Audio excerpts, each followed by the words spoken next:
Dear Diary, I write to you during my darkest hour. An hour where exactly 7 days ago I watched Lewis Hamilton overtake Max Verstappen right before the end of the Hungarian Grand Prix. Those were wonderful times with the fondest memories. I think back to Christian Horner's disgusted face when he realized that Mercedes beat them with strategy. I think back to Verstappen's first pole position, cementing Red Bull's ascendancy and setting up a wonderful second half of the season. I also think back to Carlos Sainz's 5th place. And just by the way, the fact that he didn't win Driver of the Day is the biggest joke since Roman Grosjean thinking Marcus Ericsson hit him last year in Azerbaijan. But I digress. Diary, as you can probably tell, I have come to the realization that there are still 3 weeks before we see another F1 race again, and to be frank, my other sport consumption options are crap. I am still in mourning from the Wimbledon final, so tennis is not an option. Cricket is also out since I know of far more effective coma-inducing techniques.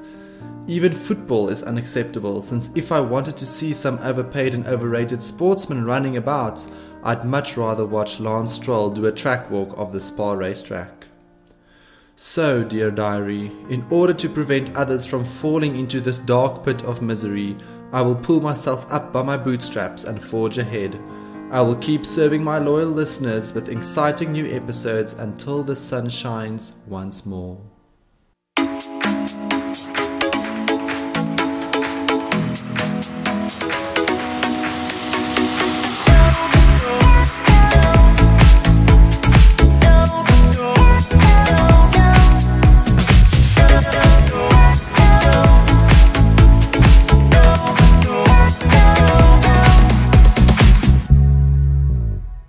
Hello and welcome to the TF1 show. I'm your host, Tinus, the psychiatrist prescribing the strongest antipsychotics in order to keep the crazy that is the world of F1 at bay.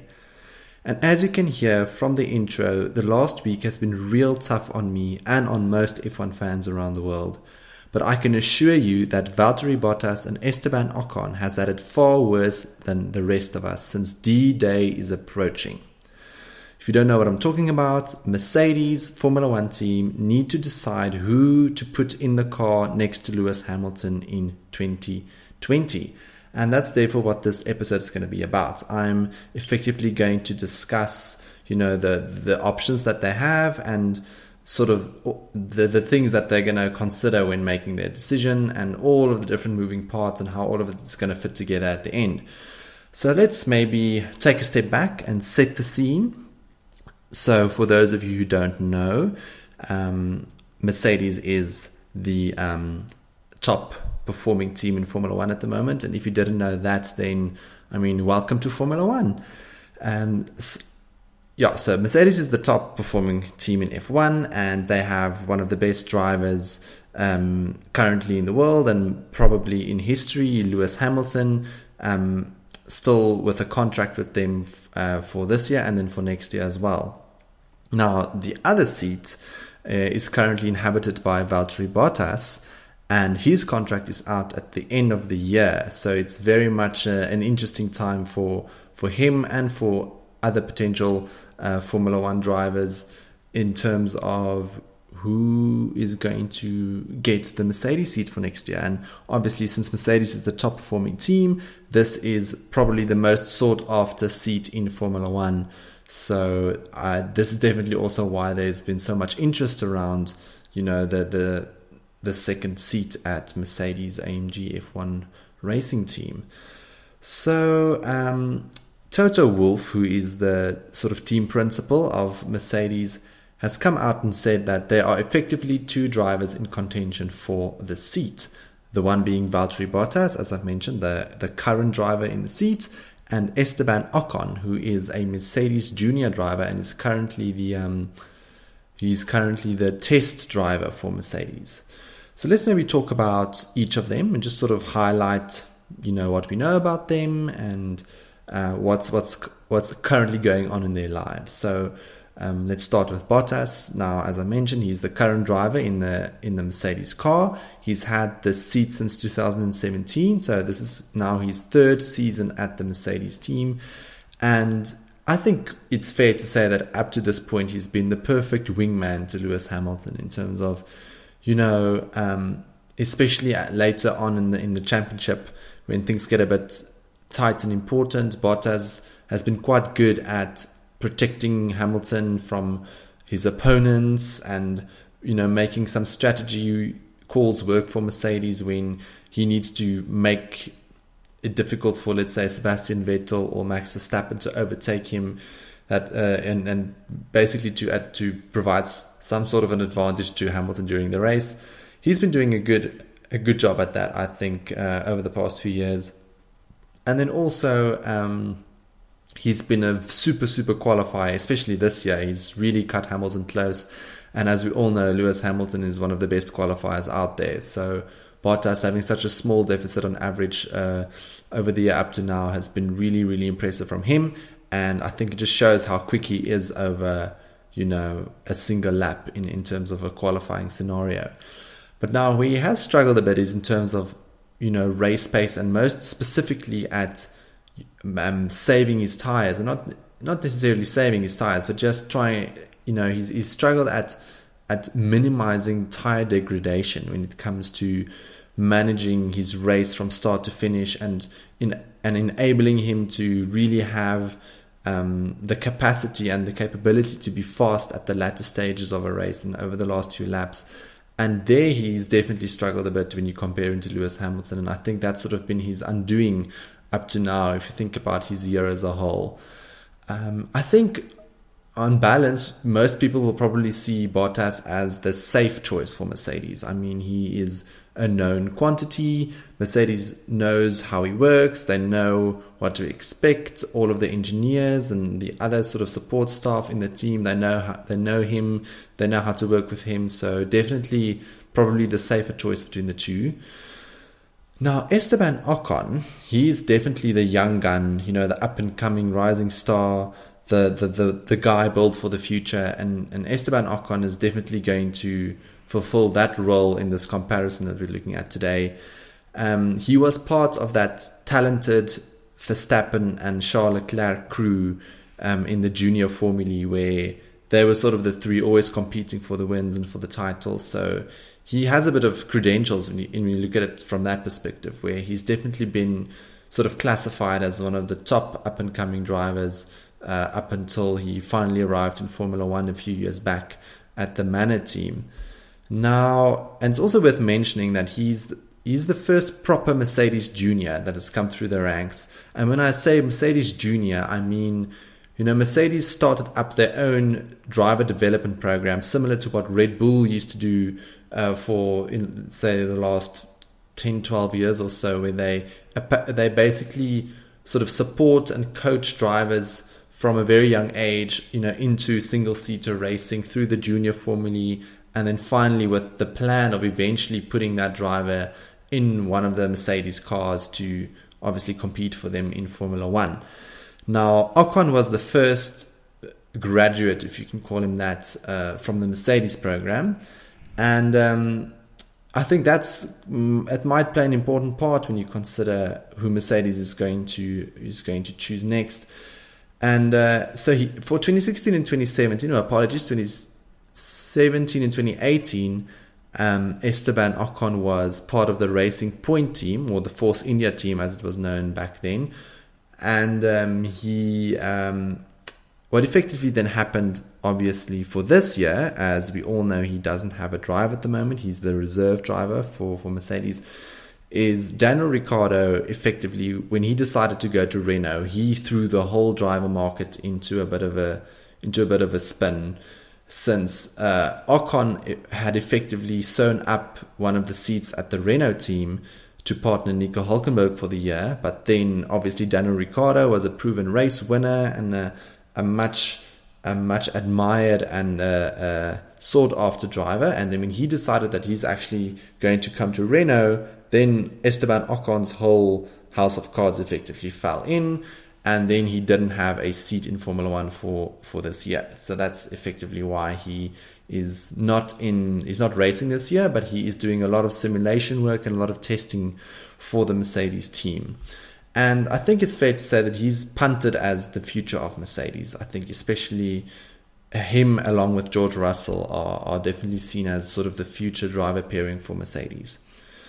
Cool, now that we have a bit of a background on the two drivers, let's maybe talk about the things that Mercedes as a team are going to consider when making their decision.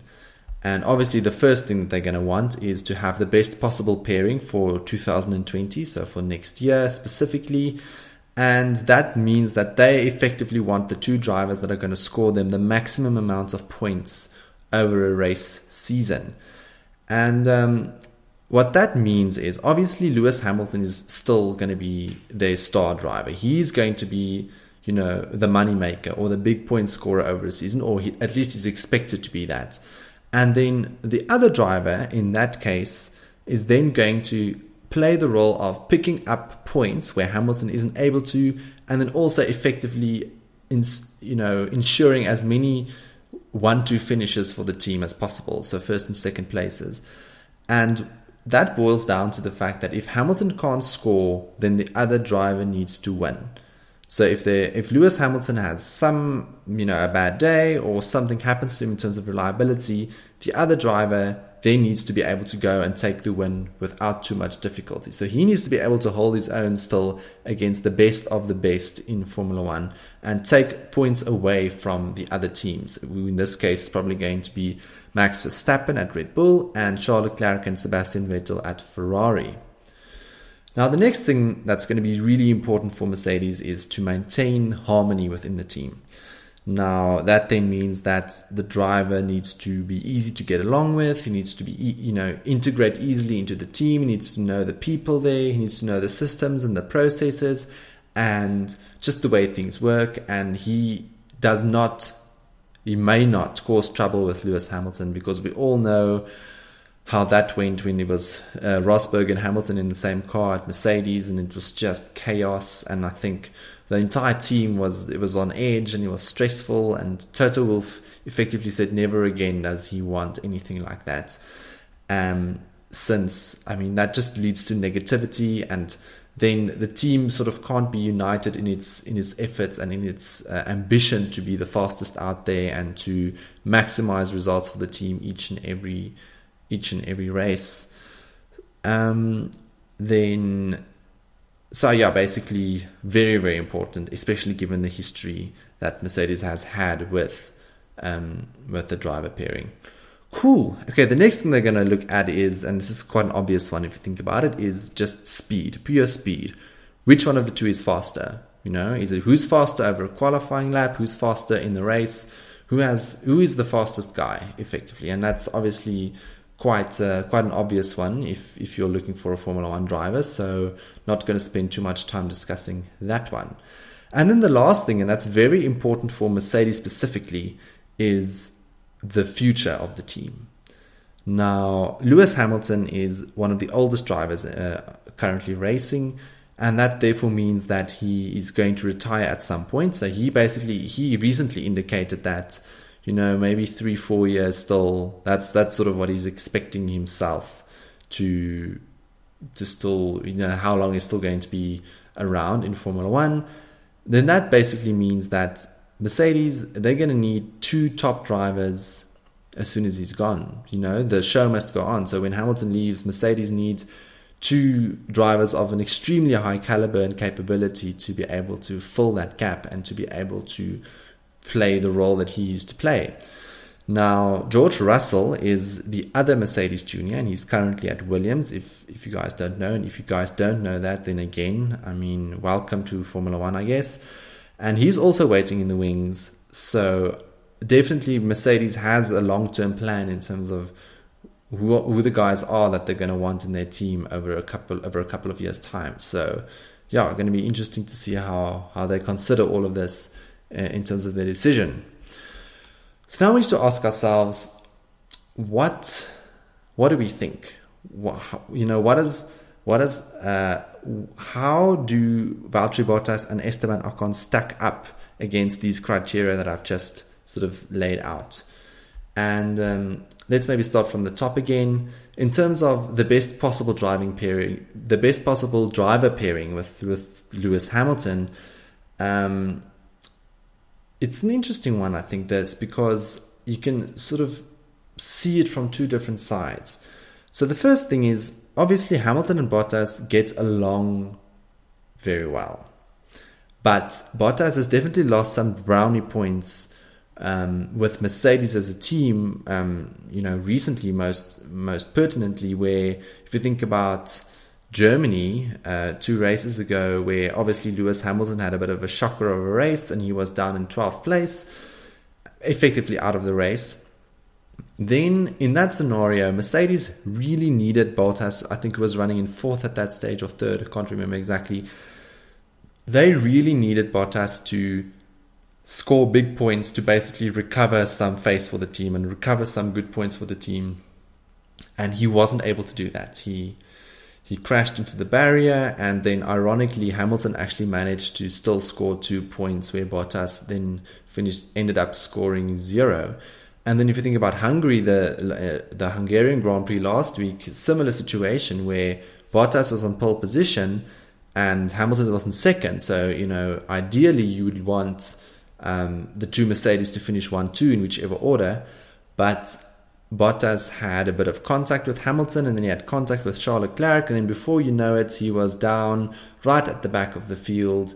And he had to fight his way back, I think, to finish in 8th place, which then means obviously Hamilton ended up winning, but Bottas did not score the amount of points that he would have wanted.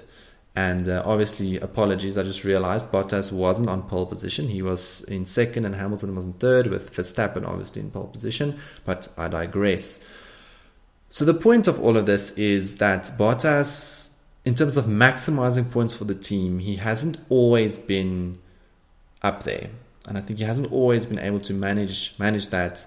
And if you think about, the past 2 World Championships in 2017 and 2018, he hasn't finished 2nd. And despite him undoubtedly, but despite him having the best car on the grid, he wasn't able to bring that car home in 2nd in the World Championship in both years. He was beaten by Vettel in 2017, and I think he got beat by quite a few drivers last year, obviously where he had a bit of a shocker second half of the season in 2018. So he hasn't always delivered when he had to, if you think about what his role in the team would have been, given that, in the scenario where Lewis Hamilton was already way ahead in the championship, you would have expected Bottas to play that supporting role, but to still bring in maximum points for the team as often as possible.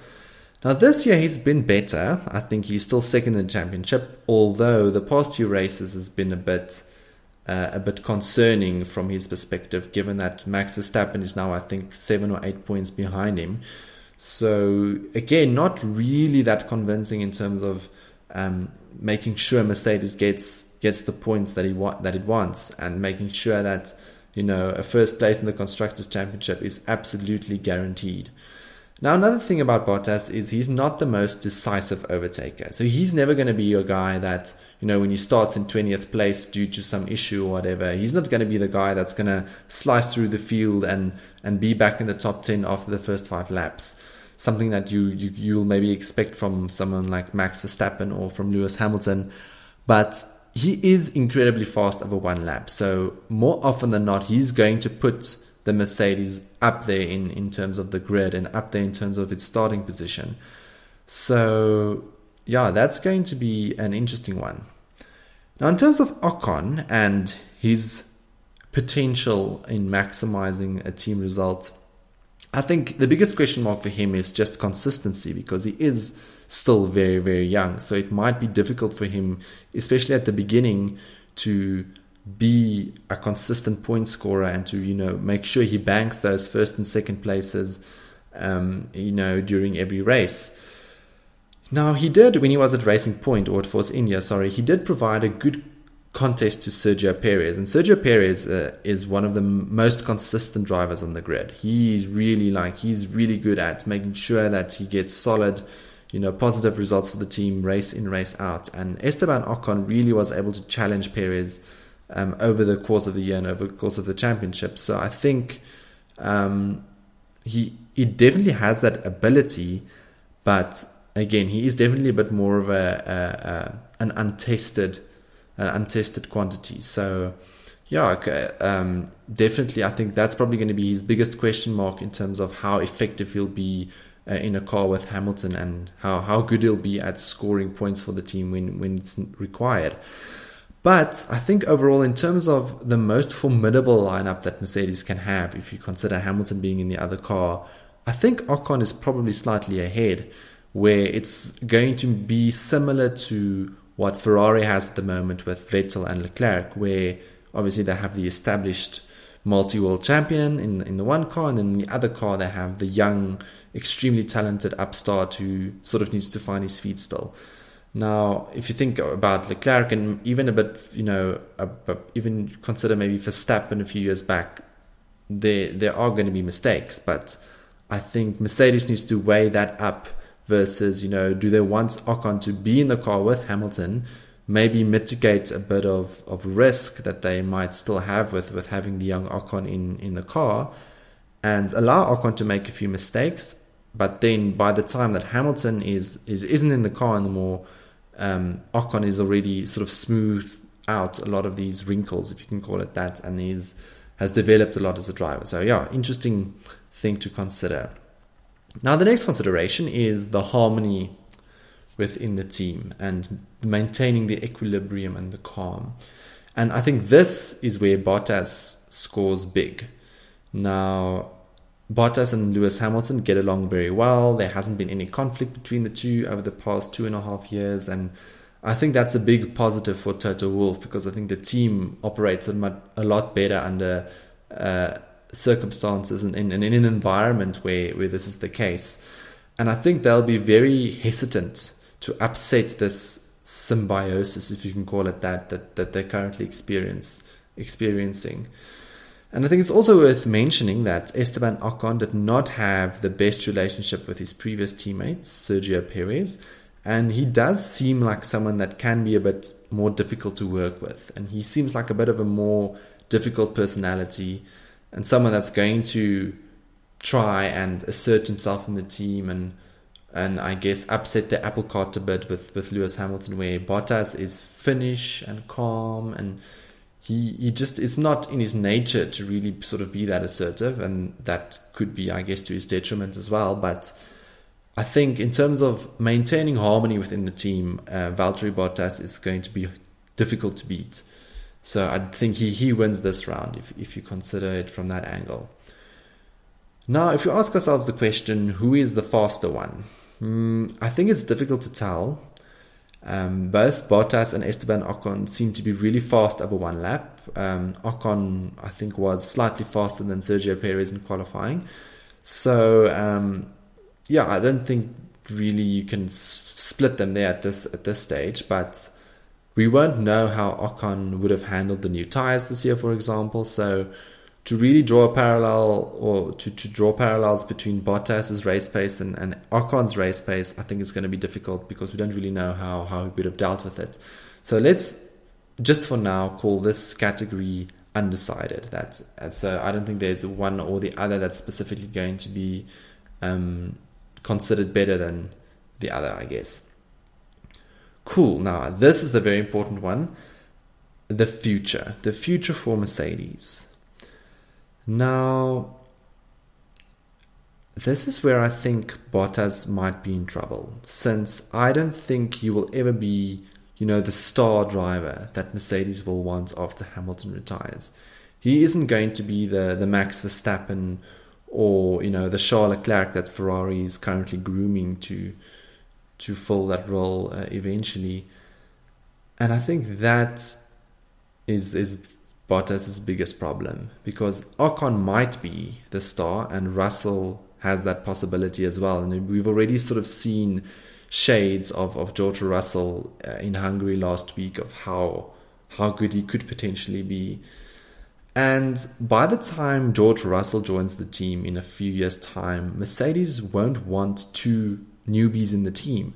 So they would want a bit of a more experienced guy in the car, and then Russell will obviously be the new guy, and then he'll sort of, I guess,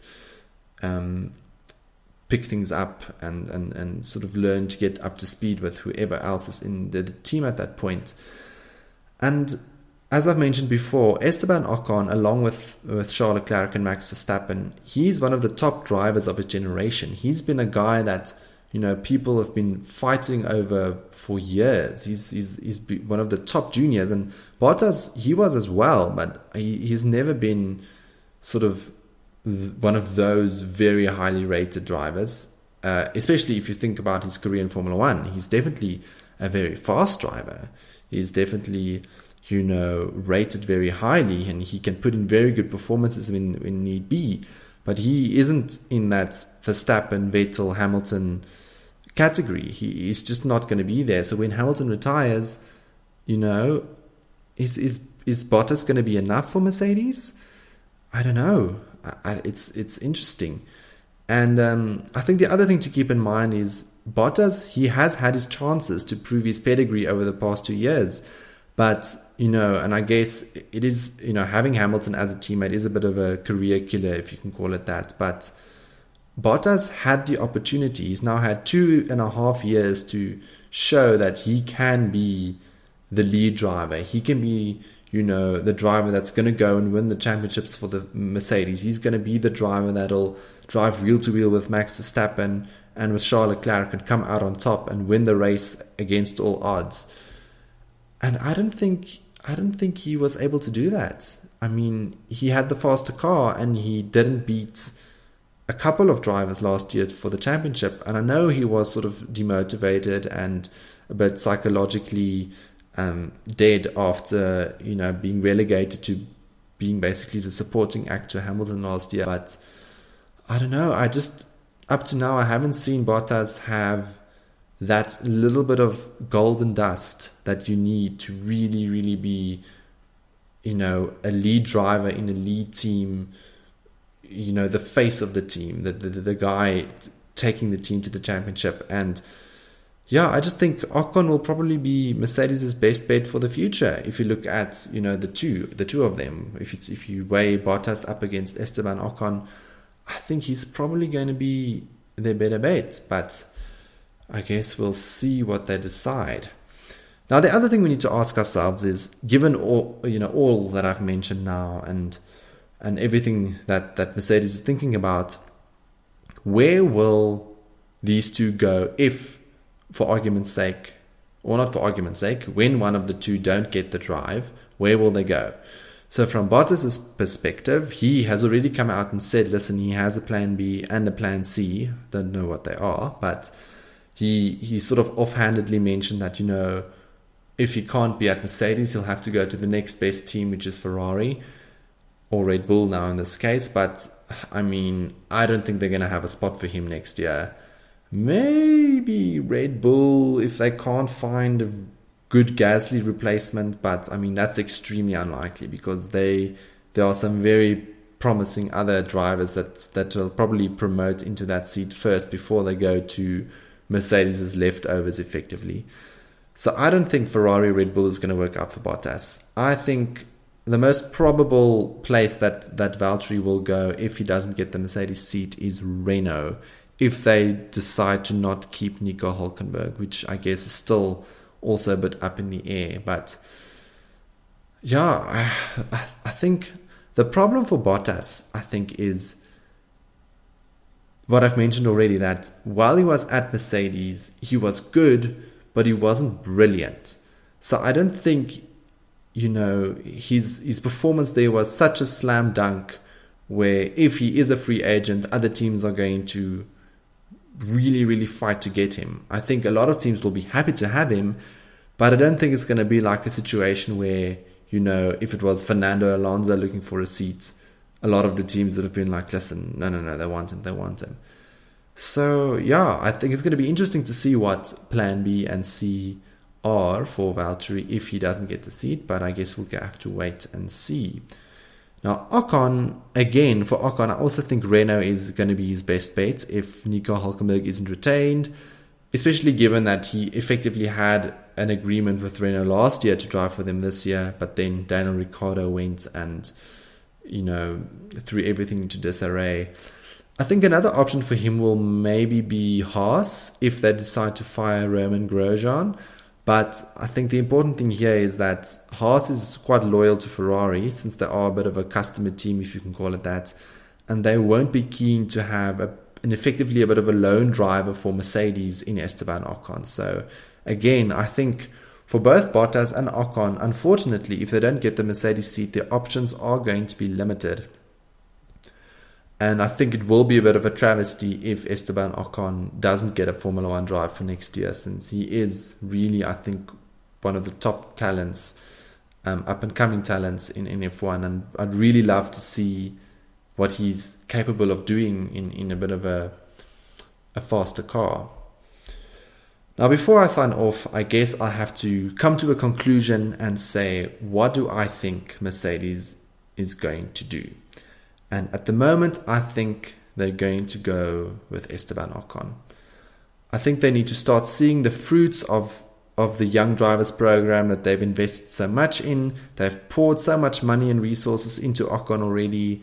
And Ocon is sort of the firstborn of this program. So I think they're going to go with him. I think they're going to do what Ferrari did last year and take a bit of a chance and go with the young guy and get him in the car to get him up to speed, so that by the time Hamilton isn't there anymore, Ocon was going to be the lead driver, and then George Russell can come in and effectively they're going to be the future for Mercedes. But I guess we'll never know exactly, but that's going to be my prediction. I predict Ocon is going to get seats due to the fact that Valtteri Bottas, he had his chances and he didn't maximize his time at Mercedes, and I don't see how he fits into the future plans and the longer term picture that Mercedes definitely has for the team.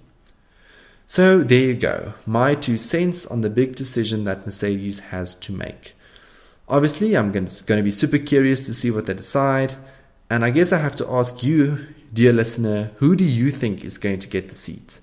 Please chat with me about it on Twitter, where my handle is @TF1Show, or on Instagram, where my handle is @TheTF1Show.